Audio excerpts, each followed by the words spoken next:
1509 தொடங்கி 28 ஜனவரி 1547 வரை இங்கிலாந்து நாட்டை ஆட்சி செய்து வந்தார். பல ஆண்டுகள் கழித்தும் இன்றும் 8ஆம் கிங் ஹென்றி உலக மக்களால் பேசப்பட காரணம் இவர் 6 மனைவிகளை திருமணம் செய்து பிறகு அதில் 2 மனைவிகளுக்கு தலையை வெட்ட, அதாவது துண்டித்து தண்டனை வழங்கியதாலே ஆகும். இங்கிலாந்து ஆட்சியில் மற்ற ராஜாக்களைப் போல இல்லாமல் 8ஆம் கிங் ஹென்றி தனது அதிகாரத்தை எந்த ஒரு கட்டுப்பாடு மற்றும் தடைகள் இல்லாமல் பயன்படுத்தி வந்தார்.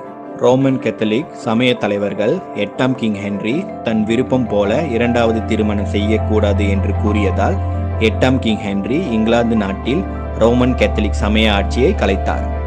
இதற்கு பதிலாக புதியதாக இங்கிலாந்து தேவாலயம், அதாவது சர்ச் ஆஃப் இங்கிலாந்து என்பதை உருவாக்கி இங்கிலாந்து மக்களின் கிறிஸ்துவ சமய தலைவராக மாறினார்.